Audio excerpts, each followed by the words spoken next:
ఒక్కసారి కొమ్మూరి గోల్డ్ కి కాల్ చేయండి. తాకట్లో ఉన్న మీ బంగారాన్ని విడిపించి మార్కెట్ ప్రైస్ కి వాళ్ళు కొనుక్కుని మిగతా డబ్బులు మీకు ఇచ్చేస్తారు. హాయ్, వెల్కమ్ టు మనం టీవీ. మనం టీవీ ఉన్నది మన కోసం. నేను మీ జర్నలిస్ట్ మనోజ్.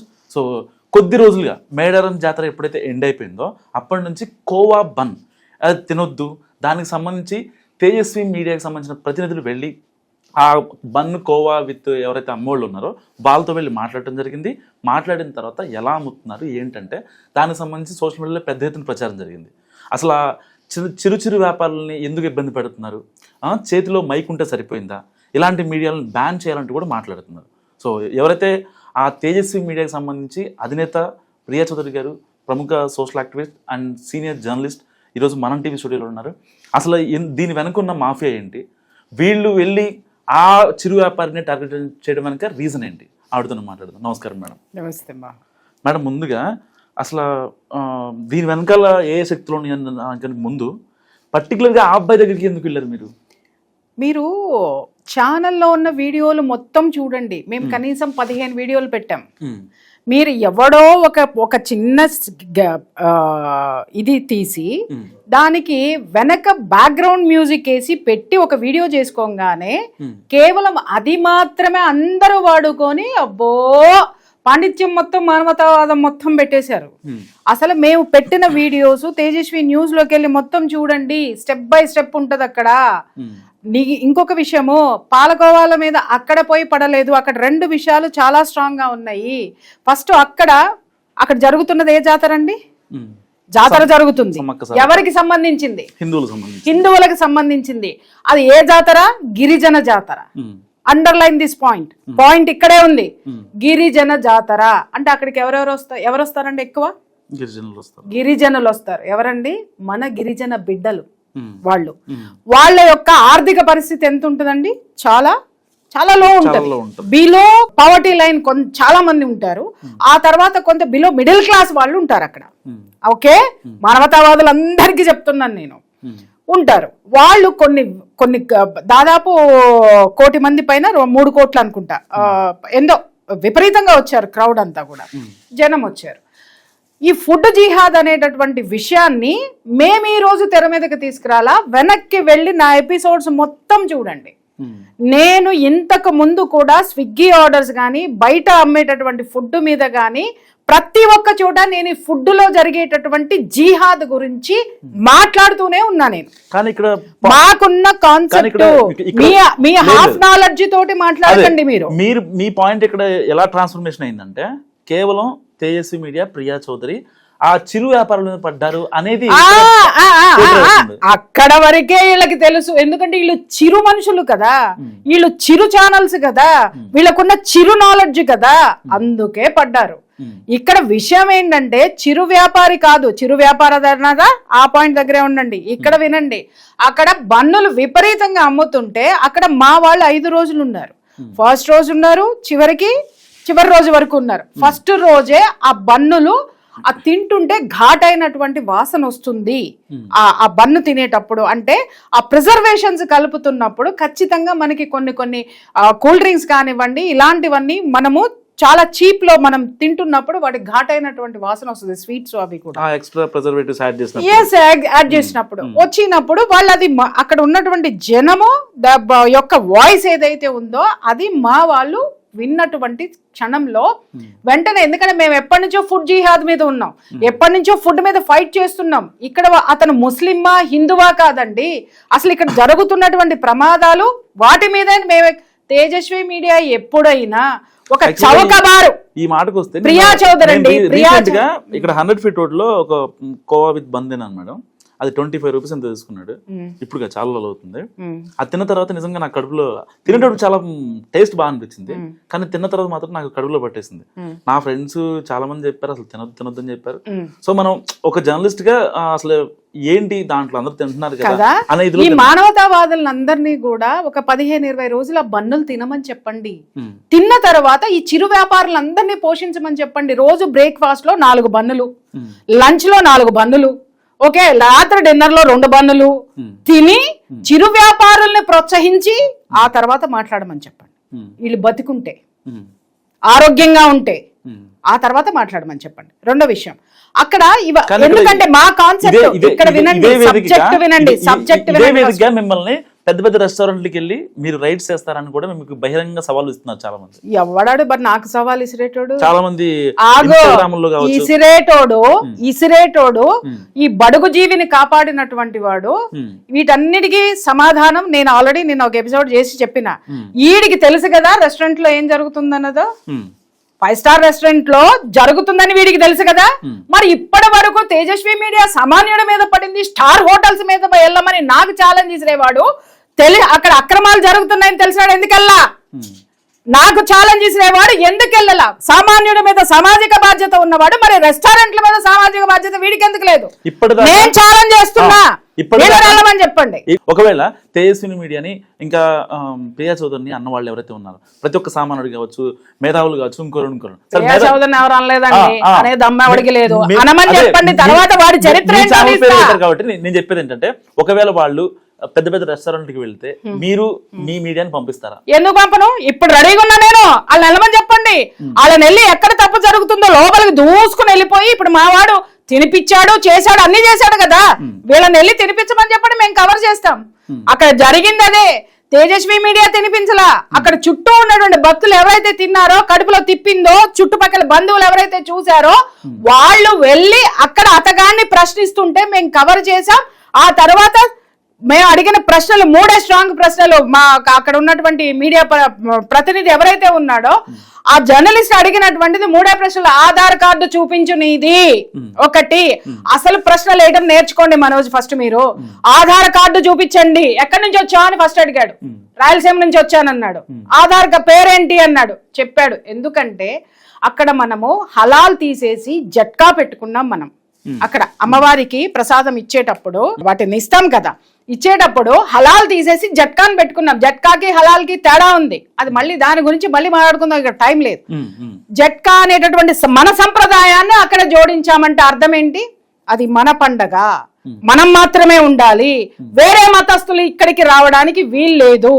ఇది సుస్పష్టం అండి. నేను మాట్లాడుతున్నాను మత కలహాలు, ఇది ప్రియా చౌదరి క్రియేట్ చేస్తే డిక్టేటర్ అయితా నేను. ఇలా కూర్చొని ఇట్లాంటి ఎదవల ముందు కూర్చొని వర్లను నేను. అర్థమైందా? నాకు అంత ఆలోచనలు, అంత స్కెచ్లు వేయాలనుకుంటే ముందు వీళ్ళని లేపుతా కదా, ముందు వీళ్ళనే యూట్యూబ్ల నుంచి లేపుతా. అలాంటి దరిద్రమైనటువంటివి వీడియోలు ఎపిసోడ్లు వీళ్ళు చేసుకుంటున్నారు. నేను నా టైంని వేస్ట్ చేసుకోను, నా పదాలను వేస్ట్ చేసుకోను, నా వాయిస్ని వేస్ట్ చేసుకోను. ఒకటి. అక్కడికి వెళ్ళిన తర్వాత అక్కడికి వచ్చింది ఎవరు? అక్కడ మన ఫస్ట్ హిందూ సంఘాలన్నీ పెట్టిన నియమం, మన పండుగలు, మన జాతరలు మన వాళ్ళకే ఇవ్వాలి, అక్కడ ప్రాధాన్యత ఇవ్వాలి, మనం మాత్రమే ఉండాలి. ఎందుకంటే మిగిలిన మతాలకు సంబంధించిన చర్చిలకు కానీ మసీదులకు కానీ నువ్వు వెళ్తావా? నువ్వు కొబ్బరికాయలు అమ్ముతావా? నువ్వు పూలు అమ్ముతావా? సరే కొబ్బరికాయలు వాళ్ళు కొట్టండి, వాళ్ళు వాడే వస్తువులు నువ్వు వెళ్ళి షాప్ పెట్టు. అక్కడ మాత్రం మానవత్వం లేదు. అక్కడ ఒక హిందూ నీకు తోడురాడు. అక్కడ హిందువులో ఎవడో సామాన్యుడు లేడు, కానీ వీడికి దగ్గర మాత్రం సామాన్యుడు వచ్చాడా? వాడు ఒక మ్యూజిక్ వేసి ఒక వీడియో చెయ్యంగానే ఆ మ్యూజిక్ నీ మైండ్ లో ఉండిపోయి సామాన్యుడని వదిలినారే. రైట్. అక్కడికి వెళ్ళిన తర్వాత ఇక్కడ ఒక చిన్న విషయం ఏంటి అని అంటే, ఒక్కసారి ఆలోచించండి రా, రోజుకి ఒకడు ఎన్ని బన్నులు అమ్ముతాడు జాతరలో? ఒక 500 నుంచి 1000. 500 నుంచి 1000. జనాలందరూ మాట్లాడుకుంటుంది ఏంటి? 3 రూపాయలు లాభం వచ్చే సామాన్యున్నా అని మాట్లాడుతున్నారు. 1000 బన్నులు అన్నమాట అనుకున్నా నేను. ఇంకా 500 వేసా, నువ్వు 1000 అన్నావు. లాభం ఎంత వస్తుంది? బన్నులు కాస్ట్ తీసేయి, పబ్లిక్ మాట్లాడిన విషయమే. లాభం 300 రూపాయలు. 3 రూపాయలు అంటే 1000కి ఎన్ని? 3000. 3000 రూపాయలు రోజుకి 3000 వస్తాయి. 4 రోజులు అమ్మాడు. ఎన్ని వేలు అండి? 8,000 లాభం, 12,000 లాభం. కరెక్టేనా? ఇతగాడు ఎక్కడి నుంచి వచ్చాడండి? ఎక్కడి నుంచి వచ్చాడండి? ఆధార్ కార్డు చూపించాడు అసలు? లేదు, చూపించలా. ఆధార్ కార్డు చూపించలే. నేను ప్రశ్నలన్నీ చెప్తా. ఫస్ట్ వేసిన ప్రశ్న వాళ్ళు అడిగింది నీ పేరేంటి, ఎక్కడి నుంచి వచ్చావు, మీ పేరేంటంటే చెప్పాడు. ఓకే, ఎక్కడి నుంచి వచ్చావు అని అడిగితే రాయలసీమ నుంచి వచ్చావు అని. ఆధార్ కార్డు చూపించు. ఎందుకంటే ఇవాళ ఎన్నో ఉద్యమాలు చేస్తున్నాం, ఎన్నో జరుగుతున్నాయి ఇక్కడ. వెధవలు మాట్లాడే వెధవ ఈరోజు సెక్యూర్డ్ గా ఉండి 4 డబ్బుల కోసం మాట్లాడుకుంటే మాట్లాడుకోమనండి. చౌకబారు మనుషులకి నేను సమాధానం చెప్పను.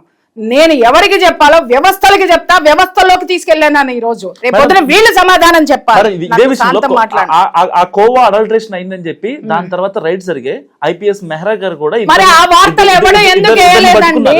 అసలు ఆ కోవా అడల్ట్రేషన్ గురించి మీకు వచ్చిన సమాచారం ఏంటి? అసలు అడల్ట్రేషన్ మేము చేసిన తర్వాతనే కదా. మేము ఎప్పుడు మేడారం జాతర ఎప్పుడు జరిగింది? 1 వీక్ బ్యాక్ జరిగింది. ఇది జరిగింది ఎప్పుడు? అంతకు ముందు నుంచే మేము ఇన్ఫర్మేషన్ డిపార్ట్మెంట్స్ కి ఇచ్చుకుంటూ వస్తున్నాం. మేము రీసెంట్ వీడియో వైరల్ అయితే లాస్ట్ రోజు ఏమన్నా అయిందా అనుకున్నాం. లేదు అంతకు ముందు నుంచే మేము చేసుకుంటూ వస్తున్నాం. అది చేసుకుంటూ వస్తున్నాం. వీళ్ళు దాని మీద రైట్స్ చేస్తున్నారు, మొదలు పెట్టారు. ఆ సిస్టమ్ అనేటటువంటిది ఒకటి ఉంది. అది పక్కన పెడితే అడిగినటువంటిది ఏంటి? ఆధార్ కార్డు అడిగాం. ఆధార్ కార్డు లేదు అన్నాడు. ఒక్కొక్క కొడుకులు మాట్లాడుతున్నారు, ఒక్కొక్కటి మాట్లాడుతుంది. ఆధార్ కార్డు ఎవరైనా జేబులో పెట్టుకుని తిరుగుతారా అని. నువ్వు చూపించి, నీ దగ్గర ఆధార్ కార్డు ఉందా లేదా? ఇప్పుడు ఉంది కదా, ఫోన్ లో అయినా ఉంటది కదా నీకు. ఆధార్ కార్డు ఇక్కడ నుంచి నువ్వు మహారాష్ట్ర వెళ్ళావు, ఆధార్ కార్డు తీసుకెళ్తావా వెళ్ళవా? తీసుకెళ్తాం కదా. ఇక్కడ నుంచి నువ్వు వేరే రాష్ట్రానికి వెళ్ళినప్పుడు, టోల్ గేట్ దాటి వెళ్ళినప్పుడు, నువ్వు ఒక వెహికల్ డ్రైవ్ చేసుకుంటూ వచ్చినప్పుడు, లేదా ఒక వెహికల్ లో వెళ్ళినప్పుడు నువ్వు ఆధార్ కార్డు తీసుకెళ్తావా లేదా?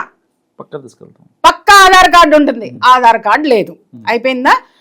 దీనికి ఎక్స్పైరీ డేట్ ఏది అని అడిగారు. అక్కడ కూడా స్టోరీలు చెప్పారండో. మనాళ్ళని కనుక సినిమా రచయితల కంటే సినిమా రచయితలకి తక్కువ, మామూలు జీవితాల్లో ఎక్కువ అయ్యాళ్ళు. ఓకే, వచ్చిన తర్వాత వాళ్ళు అడిగిన తర్వాత ఇక్కడ ఆధార్ కార్డు లేదు. ఆధార్ కార్డు అడుగుతారా? మరి ఏమడుగుతారండి? అయిపోయిన తర్వాత ఇక్కడ ఎక్స్పైరీ డేట్ ఏది అంటే, ఎక్స్పైరీ డేట్ అడుగుతారా అంటే, ఏది అడిగినా అది అడుగుతారా అని. మరి మీరు అడిగే అదో ప్రశ్నలకు మేమెందుకు సమాధానం చెప్పాలరా మొండా? శాంతం విను, నేను చెప్పేది శాంతం వినడం నేర్చుకోండి ఫస్ట్. మీ యూత్ లో ఉన్నటువంటిది ఇప్పుడున్న చెప్రీ గ్యాంగ్ మాట్లాడే దాంట్లో ఓర్పు లేదు, నాలెడ్జ్ లేదు. వచ్చేసి దూసుకొని 4 వీడియోలు చేస్తే సరిపోతుందని మాట్లాడుతున్నారు. నేను మాట్లాడేది ఏంటి? ఎక్స్పైరీ డేట్ అడుగుతారా అన్నారు. దాంట్లో పురుగులు ఉన్నాయి, తీసి చూపించినాం. మేం చూపించలా, అక్కడ ఉన్న పబ్లిక్ చూపించినారు. ఆ పబ్లిక్ కూడా సమాధానం చెప్పండి. రైట్, పబ్లిక్ తీసి చూపించినారు. అక్కడ ఫంగస్ వచ్చి ఉంది బన్నులకి. బన్నులు ఇట్లా వాటరీగా ఉండి ఇట్లా మెత్తబడినాయి, కొన్ని డ్రై అయిపోయి ఉన్నాయి. వాటిల్లో కోవా పెట్టిస్తున్నారు. అది డైజెషన్ కి ఎంత ప్రాబ్లం అవుతుంది, చిన్న పిల్లలు కొనుక్కుంటున్నారు. రైట్, అదే అక్కడ లేదు. మావాడు ఏం చేశాడు? మేము ఆధారాలు లేకుండా మాట్లాడాల, ఎపిసోడ్ మొత్తం చూసి మాట్లాడండి. సరే, మీ ఓనర్ ఎవరున్నారో ఓనర్ కి ఫోన్ చేయి. ఫుడ్ సర్టిఫికేట్ ఉందా, సేఫ్టీ సర్టిఫికేట్ ఉందా, పర్మిషన్ ఉందా అని అడిగితే మా ఓనర్ దగ్గర ఉంది అన్నాడు. మీ ఓనర్ కి ఫోన్ చేయి వాట్సాప్ లో. ఎందుకు అంటే, ఫోన్ చేసి నాకు ఇవ్వు, వాట్సాప్ లో పంపించడానికి అవకాశం ఉంటుంది. ఫోన్ చేయి, నేను మాట్లాడతానన్నాడు. ఫోను స్విచ్ ఆఫ్ ఉంది. అలా 5 ఉంటే 5 ఇదే మాట చెప్పారు. రైట్, ఫస్ట్ ఒకరిని ఇంటర్వ్యూ చేసినప్పుడు ఎంతమంది వచ్చారంటే ఫస్ట్ 2 వచ్చారని అన్నాడు.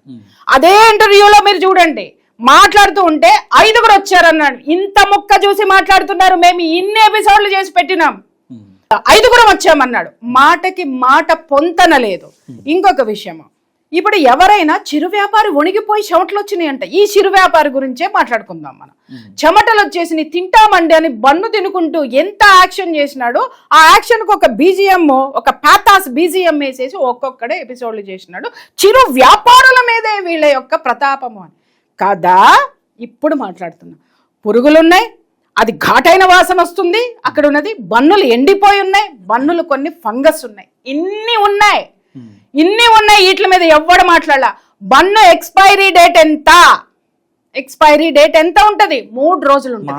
కానీ బన్నులకి 5 రోజులు ఇస్తున్నారు. అసలు 5 రోజులు బన్నులు ఎలా ఉంటాయండి అంటే, దాంట్లో ఏం కలుపుతున్నారు దాని మీద మనం మాట్లాడాలి. ఒకటి, వాళ్ళు కర్నూలు నుంచి తెచ్చుకున్నానని అన్నాడు.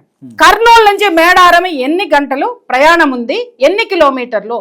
450 నుంచి 500 కిలోమీటర్లు ఉంది.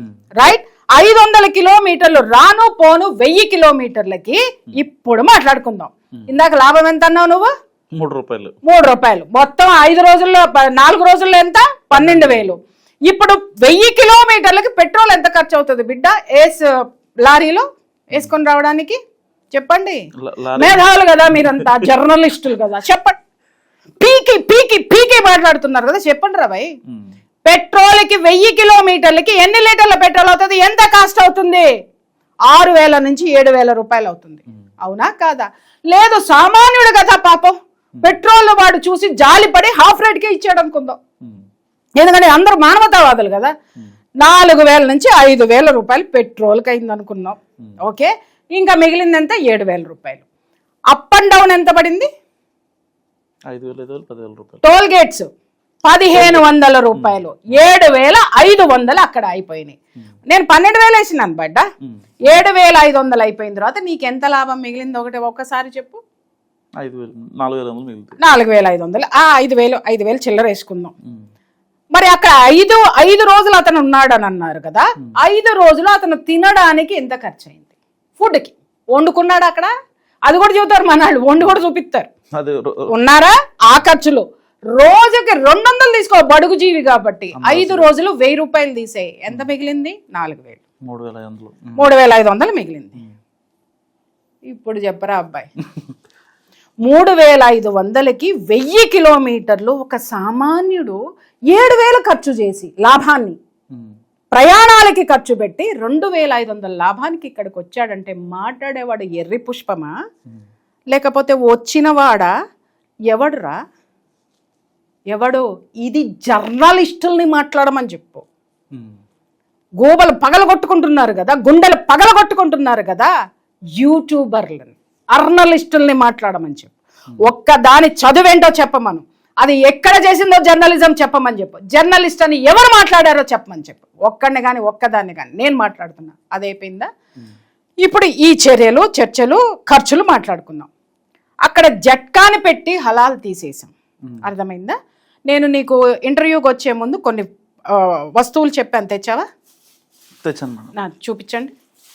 సో మేడం గారు అయితే నన్ను వచ్చేటప్పుడు యాక్చువల్గా ఈ ఇష్యూ గురించి మాట్లాడదాం అనేటప్పుడు ఈ కోవా బన్ కదా, సో కోవా తెమ్మన్నారు అండ్ బన్ కూడా తెమ్మన్నారు. నేను తెచ్చాను. సో మేడం ఎందుకు తెమ్మన్నారు? ఒకసారి ఇవ్వండి.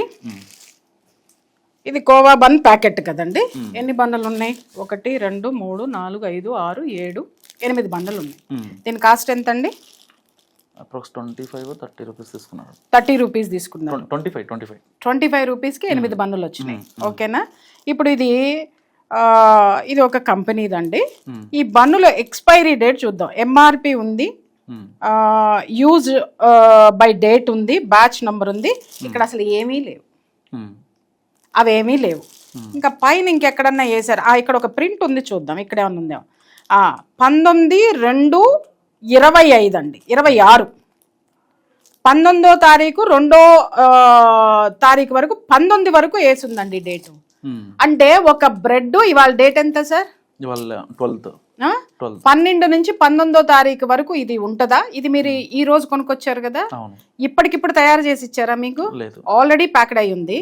19వ తారీఖున ఇక్కడ ఉంది. వినండి, చూడండి, 19వ తారీఖు ఇక్కడ డేట్ ఉంది. బ్రెడ్ ఎన్ని రోజులు నిల్వ ఉంటుంది? మహా అయితే 2 days, 3 days వేసుకుందామండి. 3 days. కొంతమంది 5 days ఇస్తున్నారు. అసలు ఆ 5 days నిలవ ఉండడానికి వాళ్ళు ఏమేం కలిపి చేశారో అది డిక్లేర్ చేయాల్సినటువంటి అవసరం ఉంది. ఇక్కడ 19వ తారీఖు వరకు ఉంది. ఇవాళ డేట్ వచ్చి 12 అంటే 7 రోజులు, ఇంకా 1 week ఉంటదంట ఇది. ఓకే, సరే పోనీ పాపం సామాన్యుడు అమ్ముకున్నాడు కదా, సామాన్యుడికి 7 రోజులు టైం ఇద్దామండి. ఇప్పుడు అది కోవా బన్ తీసుకొచ్చారు కదా, దాని కాస్ట్ ఎంత? ఇటువంటి దీని కాస్ట్ ఎంత అండి?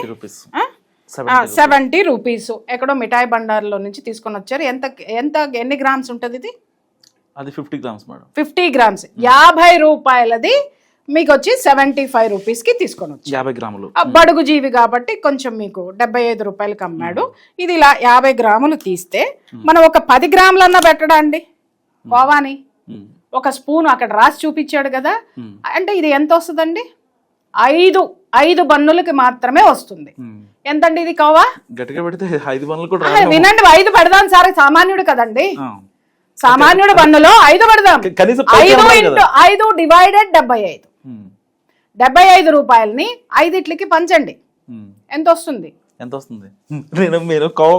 4 రూపాయలు వేసుకుందాం. ఓకేనా? ఇది 4 రూపీస్. ఇక్కడ మీరు ఏమి ఇచ్చారు? 75 రూపాయలకు తెచ్చారు. ఇది 50 గ్రామ్స్ కోవా తీసుకున్నారు.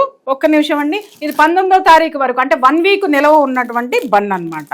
దీన్ని ఇలా ఓపెన్ చేద్దాం. సామాన్యుడు బన్ను. వీడియో చూస్తున్న ప్రతి ఒక్కరు నిజంగా ఒకసారి ఆలోచించండి మీరు. ఇది బన్ను కదండి, ఏదో ఈజీగా ఎలిగేషన్ చేద్దాం. ఇది బన్ను ఉంది కదండి. ఓకే, 7 రోజులు నిలువ ఉన్న బన్ను అండి. 7 days దీని మీద ఉంది. ఓకే, కోవా పెట్టివ్వాలి కదా మీకు, కొంచెం జాగ్రత్తగా నేను చేస్తాను. కోవా పెట్టించే ఓపెన్ ఇలా.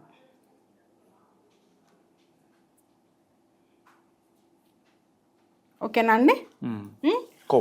కోవా ఒక స్పూన్ తీసుకుందామండి, ఒక స్పూన్ తీసుకుందాం. మనకి ఎంతో ఇష్టమైన కోవా. ఇదిగో చూడండి, ఎస్ బాగా ఇదిగో ఇలా ఇలా ఇలా ఇలా మొత్తం పెట్టానండి. ఇది నిజంగా అండి ఇంకా 2 వస్తుంది లేదా 3 వస్తుంది. సామాన్యుడు అమ్మాయి బన్ను కాబట్టి 10 వేసుకోండి, నాకేం అభ్యంతరం లేదు.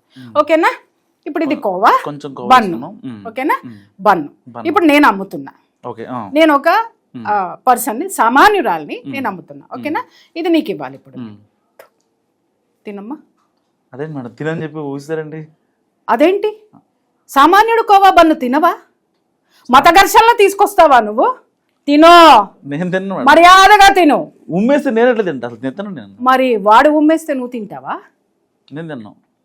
నేను హిందువునయ్యా, అయితే పర్వాలేదు తిను. మరి మనం బాయ్ బాయ్ కదా. మతాలు ఎందుకు వస్తుంది? మీరు ఉమ్మేస్తారు, నేను ఎట్లా తింటా? మరి వాడు ఉమ్మేస్తే ఎట్లా తింటున్నావు? ఇది కదా మేము మాట్లాడింది, ఇది కదా మేము మాట్లాడింది. పవిత్రమైనటువంటి స్థలంలో అక్కడ జాతర జరుగుతుంటే అక్కడ ఉన్నది ఎవరండి? గిరిజన బిడ్డలు, మన గిరిజన బిడ్డలు. వాళ్ళకి ఈ విధమైనటువంటి బన్నులు, నాసిరకమైనటువంటి నాణ్యత లేనటువంటి ఫుడ్ని ఇస్తూ రోజుకి 1000 బన్నులు అన్నారు. 5000 బన్నులు అంటే 5000 మంది పిల్లల పెద్దల విషం పెట్టినవా లేదా నువ్వు? అంటే ఆ బిడ్డలకి ఆరోగ్యం ఏమైనా అవ్వచ్చు, కానీ ఒక్కడు మాత్రం బతకాలి, ఒక్కడు బతకాలి సామాన్యుడు. వాడి కోసమే నేను ఫైట్ చేస్తారా భయ్? 5000 మంది గిరిజనుల ప్రాణాలు కాదు, ఆరోగ్యం ఏమైనా పర్వాలా, కానీ నేను మాత్రం ఒక్క సామాన్యుడి కోసం ఉంటాననడం అనేటటువంటి జడ్జిమెంట్ ఈ సమాజం ఇస్తుందా? నేను అడుగుతున్నాను. నేను ఊసిన బన్ను నువ్వు తిన్నా, మరి అతగాడు ఊసిచ్చినది తింటావా? ఇంకొక విషయం అడగచ్చు, ఊయకుండా ఇచ్చాడేమోనండి అని. వాళ్ళ ధర్మము, వాళ్ళ మతము తూక్ చేయకుండా ఏది ఇవ్వదు. నంబర్ ఆఫ్ వీడియోస్ ఉన్నాయి మీకు, మీ దగ్గర ఉంటే కనుక మొత్తం ఆ వీడియోస్ చేయండి. చపాతీలు చేస్తా ఊసినవి ఉన్నాయి, తర్వాత జ్యూసులు ఇస్తా ఊసినవి ఉన్నాయి, సమోసాలు చేస్తా ఊసినవి ఉన్నాయి. ఊసి ఇస్తుంటే తింటున్నావు. ఎక్కడ మేము వేసిన పాయింట్? ఎందుకు మత కలహాలని మాట్లాడుతున్నారా మీరు? అక్కడ పూజలు చేసుకునేటటువంటి అమ్మవారి జాతరలో ఎంగిలి ఫుడ్ తినిపిస్తారా మీరు మాకు? ఎంగిలి ఫుడ్ తినిపిస్తారా మీరు మాకు? పైగా సామాన్యుడని మ్యూజిక్ లేసి చెప్తారా మీరు?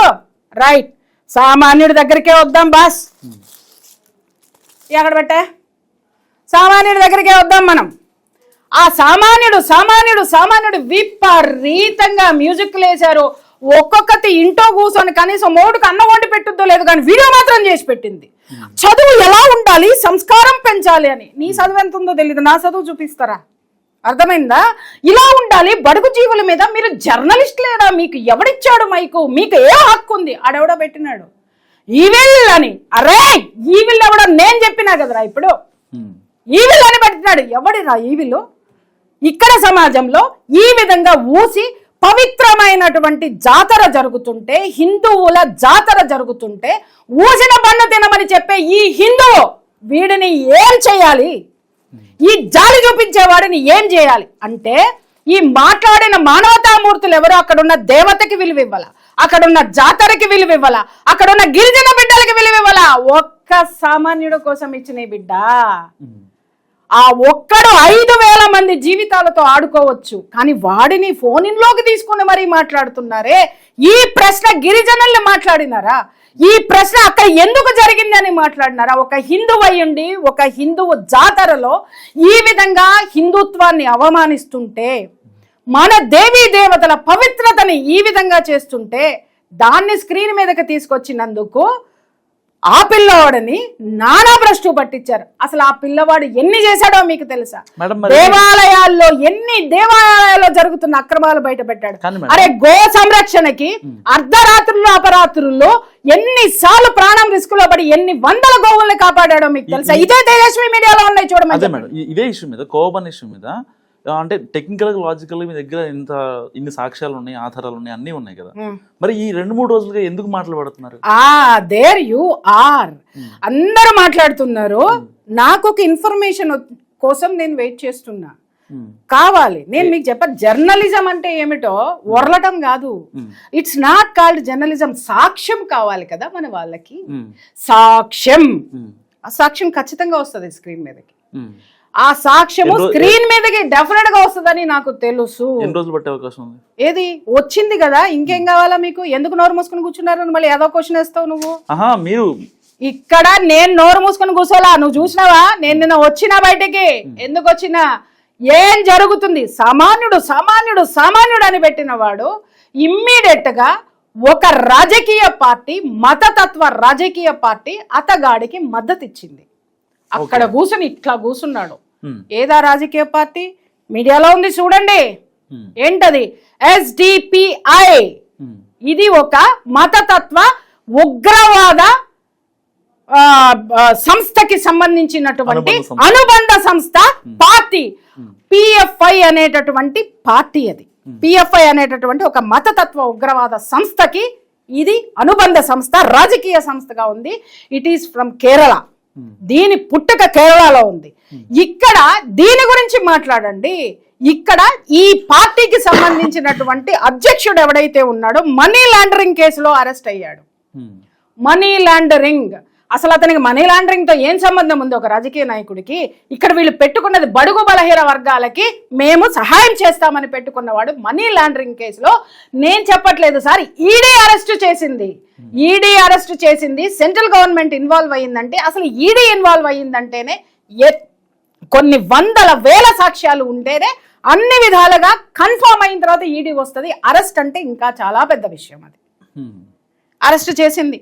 అక్కడ ఈడీ ఇచ్చినటువంటి కోర్టుకి సమర్పించినటువంటి సాక్ష్యాలు ఏంటి అనంటే PFI అనేటటువంటి ఒక మతతత్వ సంస్థకి అఫిలియేషన్, రాజకీయ పార్టీగా ఉంది అనేటటువంటిది. అక్కడ మనీ లాండరింగ్ జరిగింది. అక్కడ నుంచి డబ్బు ఇక్కడికి వస్తుంది.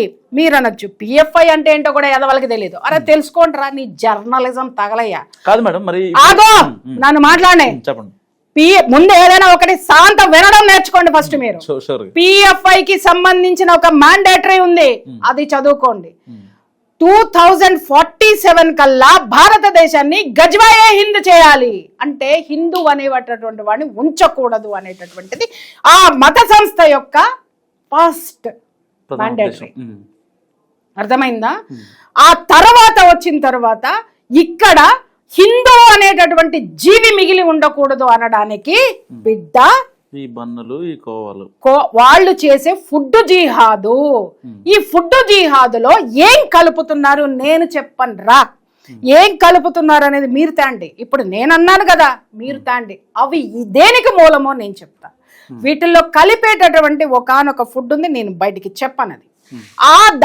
అది ఏదైతే కెమికల్ ఉందో ఆ కెమికల్ ద్వారా తిన్న తర్వాత చిన్న పిల్లలకి పుట్టిన తర్వాత, అది చిన్న పిల్లలకి తినిపిస్తున్నాం కదా, బన్నులు 10 రూపాయలకే వస్తున్నాయని తినిపిస్తున్నాం కదా, వాళ్ళల్లో ఆడపిల్లలకి ఫర్టిలిటీ ఉండదు, మగ పిల్లలకి సంతానం కనే సామర్థ్యం ఉండదు. పెద్దవాళ్ళు ఎవరైతే బయట ఉన్నటువంటి బిర్యానీలు కానీ ఈ ఫుడ్లన్నీ తింటున్నారో, ఇలాంటి వాటికి అలవాటు పడ్డారో ఎవరికి సంతానము కలగదు. రెండోది క్యారింగ్, మిస్క్యారింగ్స్ ఎన్నున్నాయో కొన్ని లక్షలు ఉన్నాయి. రెండో పాయింట్, గత దశాబ్దంన్నర నుంచి ఫర్టిలిటీ సెంటర్లు కిటకిటలాడుతున్నాయి. ఫర్టిలిటీ సెంటర్లు కిటకిటలాడుతున్నాయి. ఫర్టిలిటీ సెంటర్లో ఎవరెవరు ఉంటున్నారో ఒక్కసారి నన్ను అన్నారు కదా స్టార్ హోటల్స్కి వెళ్ళమని. అబే వద్దులే, మీరు పోండి అక్కడ లిస్ట్ తీసుకురండి. 99% హిందువులే ఉంటున్నారు. ఏం కర్మ పట్టిందండి? ఒకప్పుడు హిందూ ఒక్కొక్కడు 15 మందిని 20 మందిని కన్నా సంతానం కన్నటువంటి సంతాన లక్ష్మి నా దేశం. ఏం కర్మ పట్టింది? సంతానం లేదు ఫర్టిలిటీ సెంటర్లో అక్కడ ఎగ్ డోనర్స్ ఎవరు ఉంటున్నారో చెప్పనా? ఇంకొక సాక్ష్యము. ఎవరుంటున్నారో వీళ్ళని పట్టుకురమ్మని చెప్పండి, నేను ఎందుకు చెప్పాలా? ఎందుకు చెప్పాలి? ఇవన్నీ కూడా రిపోర్ట్స్ మొత్తం కూడా మేము ఎన్ఐఏకి సమర్పించటం జరిగింది. ఇప్పుడు కాదు, మేము ఎప్పటి నుంచో పని చేస్తున్నాం, ఇప్పుడు చేయటం లేదు సార్. ఇప్పటికిప్పుడు కాదు, ఇప్పటికిప్పుడు కాదు. 3 రోజులు ఎందుకు కామ్గా ఉన్నామంటే SDPI అనేటటువంటిది ఆడవడ్రా నన్న నీకి దేశం కోసం పని చేస్తున్నా. ఈడేదో నన్ను ఒరిలినంత మాత్రాన నాకు వచ్చే ఆస్తి నష్టం లేదు, లేకపోతే నాకేమి తూట్లు పొడవు, లేకపోతే నాకు ఇంకొకటి పొడవు. పొడిచేది వీడినే రేపొద్దున వాడు. ఎవరినైతే వెనకేసుకొని వస్తున్నాడో వాడే వీడి పొడుస్తాడు. ఒకటి. రెండో విషయం, ఇక్కడ మా ప్రయత్నం ఏంటి అనంటే, అసలు ఇది జరగడం లేదన్నట్టుగానే ప్రతి ఒక్క హిందూ ఉన్నాడు. అరే దీని వెనక ఒక పెద్ద వ్యవస్థ నడుస్తుంది అనేదే మేము కంఠం చించుకొని ప్రతి ఒక్క సభలో, ప్రతి ఒక్క ధర్మరక్షణ సభలో కానీ ఎక్కడైనా మేము ఇదే మాట్లాడుతున్నాము. అరే మనకి తెలియకుండా నేను ఇంకొక విషయం కూడా చెప్తాను. ఇక్కడ చాలా మంది మంచి ముస్లిమ్స్ ఉన్నారండి, చాలా మంది మనతో కలిసిపోయే వాళ్ళు ఉన్నారు, మన కోసం ఉండే వాళ్ళు చాలా మంది. వాళ్ళని ఎవరినే అనట్లేదు. ఏదైతే ఈ దాష్టీకాలకు ఒడిగడుతున్నటువంటి సంస్థలు, ఈ సామాన్యులు ఎవరైతే ఉన్నారో వాళ్ళ మీదే మా పోరాటము. ఎందుకంటే అన్ని వేల మంది గిరిజనులకి ఈ ఉమ్మూసినటువంటి ఫుడ్ పెట్టచ్చు అని సర్టిఫికెట్ ఇచ్చిన ఈ మేధావులకి నేను చెప్తున్నాను, ఈ దరిద్రులకు కూడా నేను చెప్తున్నాను. వాడు ఉమ్మేస్తే నీ హిందువు తినాలా, నువ్వు తినాలా? ఇక్కడ ఒకడు మాట్లాడతాడు మత కలహాలు రేపేస్తున్నారని. ఎవడరా? నేను కత్తుచ్చుకుని పొమ్మన్నానా, కట్టముచ్చుకుని పొమ్మన్నానా, ఏముచ్చుకుని పొమ్మన్నాను? అరే మన మీద దాడులు జరుగుతున్నాయి, మీరు జాగ్రత్తగా ఉండండి అని చెప్పాను. కానీ ప్రియా చౌదరి వల్ల ఒక్క మతకాలం చూపించంటారా? ముందు నేనుంటా. ఎందుకంటే నేనుండే ప్లేసే మొత్తం ప్లేస్ మొత్తంలో కూడా 90% ముస్లిమ్సే. ఒక్కసారి అక్కడికి వచ్చి నన్ను అడగండి ఏం చెప్తారు. వాళ్ళు మేము ఎంతగా కలిసి ఉంటామంటే అన్నల తమ్ములు కూడా కలిసి ఉంటారేమో, అంత బాగా కలిసి ఉంటాం. మరి వాళ్ళని మేము అనట్లేదే. మరి నేను ఇంత ఫైట్ చేస్తున్నా, వాళ్ళు నన్ను ఎందుకు ఇది చేయలేదు? వాళ్ళు కాదు శత్రువులండి, శత్రువులు వీళ్ళు. ఫుడ్ జిహాదులు, లవ్ జిహాదులు, ఇంకా ఎన్ని ఉన్నాయో మీకేం తెలుసురా? అసలు ఇంకొక మాట చెప్పనా, వీడు మాట్లాడు కదా ఒక్కొక్కడు, రోహింగ్యా అంటే వాడిని ఎక్స్ప్లెయిన్ చేయమని చెప్పు, లవ్ జిహాద్ని ఎక్స్ప్లెయిన్ చేయమంటూ. ఎన్ని లవ్ జిహాద్ కేసులు, ఎంతమంది ఆడపిల్లల కన్నీళ్లు విన్నాడో, ఎంతమంది ఆడపిల్లల్ని కోస్తే ఎన్ని ముక్కలు చూశాడో వీడిని అడుగు, దాన్ని అడుగు. దాన్ని అని నేను అడగకూడదు, కానీ మాట్లాడుతున్నా. కాఫీర్లు ఎవరో కాదురా, వీళ్ళే, ఈ హిందువులే, వీళ్ళే. ఒక 10 మందో, ఒక 1000 మందో, ఒక 1500 మందో మొత్తం కూడా హిందూ వ్యవస్థను భ్రష్టు పట్టిస్తున్నటువంటి కాఫీర్లు ఏముండ. ఫైనల్గా ఒక విషయం చెప్పండి మేడం, నాకు ఇప్పటిదాకా ఈ కోవా బన్ ఇష్యూలో మీరు సాక్ష్యాల కోసం ఉన్నారు, కొన్ని చూపించారు, దాని మీద కోవా అడల్టరేషన్ జరిగిందని 2 అరెస్ట్ చేశారు, అది కూడా మనం చూసాం. సో ఇలాంటి నేపథ్యంలో మిమ్మల్ని పర్సనల్ గా అటాక్ చేసే వాళ్ళకి మీరిచ్చి ఆడవాడు నన్ను ఇవ్వడానికి నేనేంటి ఎక్స్ప్లెనేషన్ ఇచ్చుకుంటానికి? వాడిని చెప్పమని చెప్పు, ఈ 10 రూపాయల కోవా బన్ ఆరోగ్యకరమైందా కాదా ఫస్ట్ వాడిని ప్రూవ్ చేయమని చెప్పు, వాడిని తినమని చెప్పు, ఆ తర్వాత మాట్లాడు. ఈడవాడు నన్ను అడగడానికి, ఈడవాడు నన్ను విమర్శించడానికి. ఎన్నో విషయాల మీద గత కొన్ని సంవత్సరాల నుంచి గళం విప్పిన. ఎందుకు తిట్లా? ఆడాళ్ళని నైటీలు వేసుకోకండి అమ్మ, కొంచెం స్నానం చేయండి, రాత్రిపూట ఇంట్లో వేసుకోండి, బయట తిరగకండి, అందరూ ఇబ్బంది ఫీల్ అవుతున్నారంటే బండబూతులు తిట్టినారు. అప్పుడే నేను క్షమాపణ చెప్పాలి. ఆ తర్వాత నేను నైటీల గురించి మాట్లాడిన తర్వాత మగవాళ్ళు కూడా ధైర్యంగా మాట్లాడి రిక్వెస్ట్ చేసుకునేటటువంటి స్థితి వచ్చింది. ఎన్నో విషయాల్లో నేను ఖచ్చితంగా రెవల్యూషన్ తీసుకుని వచ్చాను డెఫినెట్గా. అంతేకాని వీళ్ళలాగా వీడియోల కోసం నేను ఎప్పుడు నా మాటని నేను అమ్ముకోను, గుర్తుపెట్టుకోండి. దేశం కోసం, ధర్మం కోసం, ఈ దేశంలో ఇక్కడ మనందరితోటి కలిసి ఉన్న ముస్లిము ఉన్నాడు, ఆ ధర్మంలో ఆ ముస్లిం కూడా ఉన్నాడు. వాళ్ళ జోలికి మేమెవరం వెళ్ళట్లేదే. వెళ్ళే లెక్క అయితే ఇవాళ ఇంకెన్ని జరుగుండుండేయో. ఎవరైతే మనల్ని గౌరవిస్తున్నారో, ఎవరైతే మనతో కలిసిపోయి ఉంటున్నారో వాళ్ళని ఎప్పుడు ఏ హిందువు టార్గెట్ చేయలేదండి, చేయాల్సిన అవసరం లేదు. ఇంకా వాళ్ళ ఆశీర్వాదాలు తీసుకుంటానికే సిద్ధంగా ఉన్నారు. వీటి గురించి ఒక మతోన్మాద సంస్థ, రాజకీయ సంస్థ కూర్చుంటే నేను మతోన్మాదినా? ఎవడరాడు మాట్లాడతాడు? ఎవడు? చరిత్ర ఉంది చూసుకోమని చెప్పండి. బంధు వెనకాల స్టోరీలు చెప్తాడు సెక్యులర్. చెయ్యండిరా, ఎన్ని చేస్తారో చూస్తా. ఒక్కటి చెప్పనా, నేను ఎక్కడా తగ్గే ప్రసక్తే. నేను చెడుకి పోను బిడ్డ. నేను ఏది చేసినా సంఘం కోసం, సమాజం కోసం చేస్తా. ఎందుకో తెలుసా, ఈ జనమే నన్ను గుండెల్లో పెట్టుకున్నారు. ఈ జనమే నన్ను ఈ స్థితికి తీసుకొచ్చారు. ఆ జనానికి నేను చాలా జాగ్రత్తగా ఎడ్యుకేట్ చేయాల్సినటువంటి అవసరం, బాధ్యత నా మీద ఉంది. ఇవాళ ఏదో ఒక 15 ఒక 1000 మంది కుక్కలు వాగినాయి అని చెప్పి వాటి కోసం నేను మాట్లాడేదేంది, నేను సమాధానం ఇచ్చేదేంటి? కొన్ని లక్షల మంది, కోట్ల మంది, కొన్ని ఏళ్ళుగా మీరు సమాజం కోసం బాధ్యతగా ఉన్నారు. నాకు తెలుసు ఆ విషయం. ఎక్కడైనా చిన్న కాంట్రవర్సీ ఉందా నా మీద? మీడియాలోకి వచ్చిన తర్వాత ఒక చిన్న కాంట్రవర్సీ ఉంది. నాకు 2019లో నేను జర్నలిస్ట్ గా ఎగ్జామ్ రాసి ఆ ప్రాపర్ ట్రైనింగ్ లో చాలా మందిలో వచ్చిన నాకు నన్ను ట్రైన్ చేసిన మేడం అనమాట. సో అంటే మీకు తెలియదు కాబట్టి చెప్తున్నా. సో అది చాలా మందికి నేను జర్నలిస్ట్ అని కూడా తెలియదు. మేడం జర్నలిస్ట్ కూడా. చాలా మందికి ఓన్లీ సోషల్ యాక్టివిస్ట్ గానే పరిచయం కాబట్టి ఇక ఆవిడని అలా ముద్ర చేసుకున్నారు. కానీ ప్రీవియస్ గా ఆవిడ కేంద్ర ప్రభుత్వంలో ఒక మినిస్ట్రీలో, ఒక అడ్వైజరీ బోర్డులో కూడా పనిచేశారు. అండ్ అలాంటివి చాలా వచ్చాయి. కొన్ని రాజకీయ పార్టీలు మేడంని పిలిచి మరి ఆవిడని స్ట్రాటజిస్ట్గా, పొలిటికల్ స్ట్రాటజిస్ట్గా, పార్టీ అధినేతే, ఏ ఎమ్మెల్యేను, ఎంపీను, మినిస్టర్ కాదు, పార్టీల అధినేతలే ఆవిడ ఇచ్చిన సలహాలతో ఆవిడ గురించి నేను ఏదో గొప్ప చెప్తున్నానని కాదు, నాకు తెలుసు. సో అధినేతల పేర్లు నేను డిస్క్లోజ్ చేయను. వాళ్ళందరికీ పనిచేశారు. ఇప్పుడు ఒకవేళ ఎవరన్నా ప్రియా చౌదరి గారి వీడియో కొంతమంది పార్టీల అధినేత చూసినప్పుడు సో ఈవిడతో ఉన్న అనుబంధాన్ని గుర్తు చేసుకుంటారు నేతలు.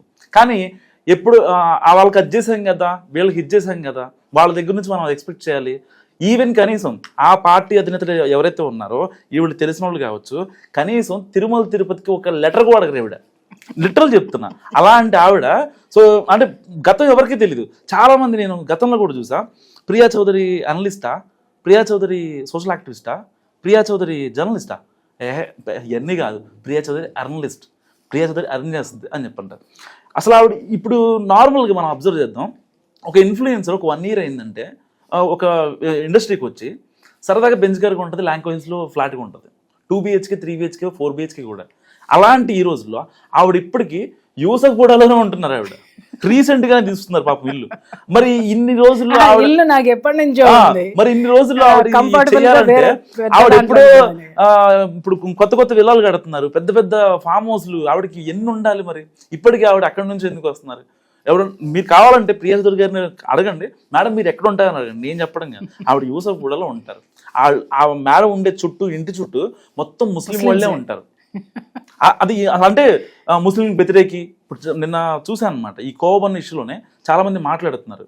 ఆవిడ అదేంటి సామాన్యుల పైన అట్లా ఉక్కు పాదం మోపి మరి ఆవిడ హిందూ ఇలాంటి మతాలను సెన్సిటివ్ ఇష్యూస్ కలుగుతుందని.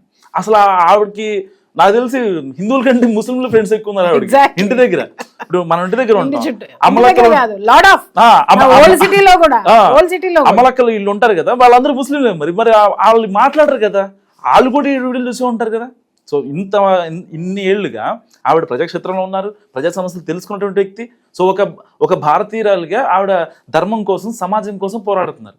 ఇన్నేళ్లుగా పోరాడుతున్నారు కదా. దాదాపుగా ఒక 15 ఏళ్ళు మేడం నాకు తెలిసి మీ ప్రస్థానం ఏది మీ మీడియా ఇంకా సమాజ సేవ. మీడియా నాకు 30 ఏళ్ళు. ఈ 30 ఏళ్ళలో ఆవిడ మీద అంటే నాకు 2019 నుంచి పరిచయం మేడం. యాక్చువల్గా నాకు ఎప్పుడైతే జర్నలిజం క్లాస్ చెప్పారో ఇన్నేళ్లలో ఆవిడ మీద ఒక్క మచ్చ లేదు. ప్రియా చౌదరి వాళ్ళ దగ్గర డబ్బులు తీసుకుంది, లేకపోతే వీళ్ళ దగ్గర బ్లాక్మెయిల్ చేసింది. ఇవాళ రేపు అందరూ అనుకుంటా ఉంటారు కదా, మీడియా అంటే బ్లాక్మెయిల్ చేస్తుంది, వాళ్ళ మీద ఒక ఆర్టికల్ వేసేసి, ఒక వీడియో వేసేసి మళ్ళీ దాన్ని ప్రైవేట్ చేయాలంటే వాళ్ళ దగ్గర డబ్బులు తీసుకుంటుందని. సో ఇప్పటిదాకా తేజస్వి మీడియాలో ఒక్క వీడియోనే డిలీట్ అయిందా? ఇప్పుడు ఇన్ని మాట్లాడుతున్నారు కదా.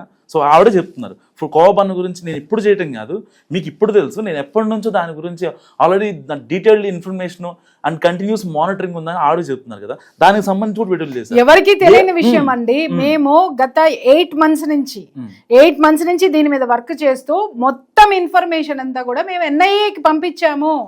ఇప్పుడు SDPI వచ్చిన తర్వాత ఇది మొత్తం కూడా NIA ఆటోమేటిక్ గా తీసుకుంటది. ఎందుకంటే ఏ జోన్ లో అయితే మేము పెట్టుకుంటూ వచ్చామో ఇప్పుడు వీళ్ళు ఎవరైతే వీడియోలు చేశారో చేశారో సామాన్యుడు సామాన్యుడు సామాన్యుడు అని వీళ్ళకి తెలిసి చేస్తున్నారో తెలియక చేస్తున్నారో వీళ్ళ వీడియోలు కూడా వాళ్ళకి కన్సిడర్లోకి వెళ్తాయి. ఎందుకు వెళ్తాయి అనంటే వీళ్ళు ఇండైరెక్ట్ గా 4 తప్పులు చేస్తున్నారు. ఒకటి, సామాన్యుడు ఒక్కడ బతకాలని ఇంతమంది వచ్చారు, ఆ సామాన్యుడు అమ్ముతున్నటువంటి కల్తీ ఆహార పదార్థం వల్ల ఎంతమంది పిల్లల ప్రాణాలకి ముప్పు. వాళ్ళు ఎంత డేంజరస్ కండిషన్స్ నేను చెప్తున్నాను కదా. వాళ్ళు కోవా బన్నులు కదా, ఇంకా చాలా ఉన్నాయండి. ఇది ఒక్కటే కాదు, చాలా పదార్థాలతోటి వాళ్ళకి ఫర్టిలిటీ లేకుండా పోతుంది. ఆడపిల్లలకి, మహిళలకి ఏమో మిస్క్యారింగ్ అవుతుంది, మగపిల్లలకి సంతానోత్పత్తి, పిల్లలు తింటే పిల్లలు అప్పటి నుంచి వాడికి ఉండదు. ఇలా ఒక జాతిని నాశనం చేసేయడానికే కంకణం కట్టుకుంటే పోరాటం వాళ్ళ మీద చేయాల్సింది. రీసెర్చ్ లేదు, అన్ఎడ్యుకేటెడ్ ఫెలోస్, రీసెర్చ్ లేదు, ఏం జరుగుతుందో తెలియదు, వాళ్ళని అడిగే దమ్ము లేదు. దమ్ము నాకుంది. ఇవాళ వాళ్ళు బయటకు వచ్చి వార్నింగ్ ఇచ్చినా కూడా నేను నిలబడ్డానా లేదా? అరే చివరి వరకు నిలబడతారా భయ్? నేను నిలబెట్టుకోవాల్సింది జనం, నేను కాదు. నేను చేసింది దేశం కోసం, జనం కోసం చేశా. నిలబెట్టుకుంటారో పీక్కుంటారో వాళ్ళ ఇష్టం. ఇంకొక మాట చెప్తున్నా, ప్రియా చౌదరి ఛానల్ క్లోజ్ చేద్దాం, ప్రియా చౌదరిని క్లోజ్ చేద్దాం అంటే లారా. ఒక ప్రియా చౌదరిని తీస్తే కొన్ని లక్షల మంది ప్రియా చౌదరులు ఉన్నారు ఇక్కడ. తప్పకుండా వస్తారు, ఉన్నారు, మీకు తెలియట్లేదు ఖచ్చితంగా. అలాగే ఒక్క ఛానల్ని పీక్ అవతల పారేస్తే కొన్ని వందల ఛానళ్ళు ఉన్నాయి ఈరోజు. ఎంతో మంది పిల్లలు, యంగ్స్టర్స్ ఎంత బాగా మాట్లాడుతున్నారు, ఎంత ముందుకొచ్చి మాట్లాడుతున్నారు, ఎంత ధైర్యంగా మాట్లాడుతున్నారు. ధైర్యం ఉండాలి రా బాయ్. అంతేగాని వాణ్ణి కౌగిలించుకుంటే వీనికి రండ్రా, నేను ఊసిస్తా, రండ్రా తిందరుగాని రండ్రా, ఇదిగో ఊసింది పెడతారండి. Thank you madam, thank you so much. So ఇది ప్రియా చౌదరి గారి అనాలిసిస్. మీరేమనుకుంటున్నారో ఆవిడ ఫస్ట్ రియాక్షన్ పై మస్ట్గా కామెంట్ చేయండి. నిజంగా మీ ఏరియాలో కోవని ఎంతగా అమ్ముతున్నారు, అది హైజీన్గా ఉందా లేదా? ఒకసారి ఆ పిల్లలకి ఒకవేళ మీరు పెట్టాలంటే అసలు అది ఆ బ్రెడ్ బాగుందా లేదా, అసలు ఆ కోవా పరిస్థితి ఎలా ఉంది, వాడు ఎన్ని రోజులు నుంచి అమ్ముతున్నాడు, ఆ బ్రెడ్ ఎక్స్పైరీ ఉందా లేదా, ఇవన్నీ తెలుసుకొని మస్ట్గానే మాత్రం తీసుకోండి. సో ఈ వీడియో గురించి మీరు ఏమనుకుంటారో మస్ట్గా కామెంట్ చేయండి. చూస్తూనే ఉండండి మన టీవీ.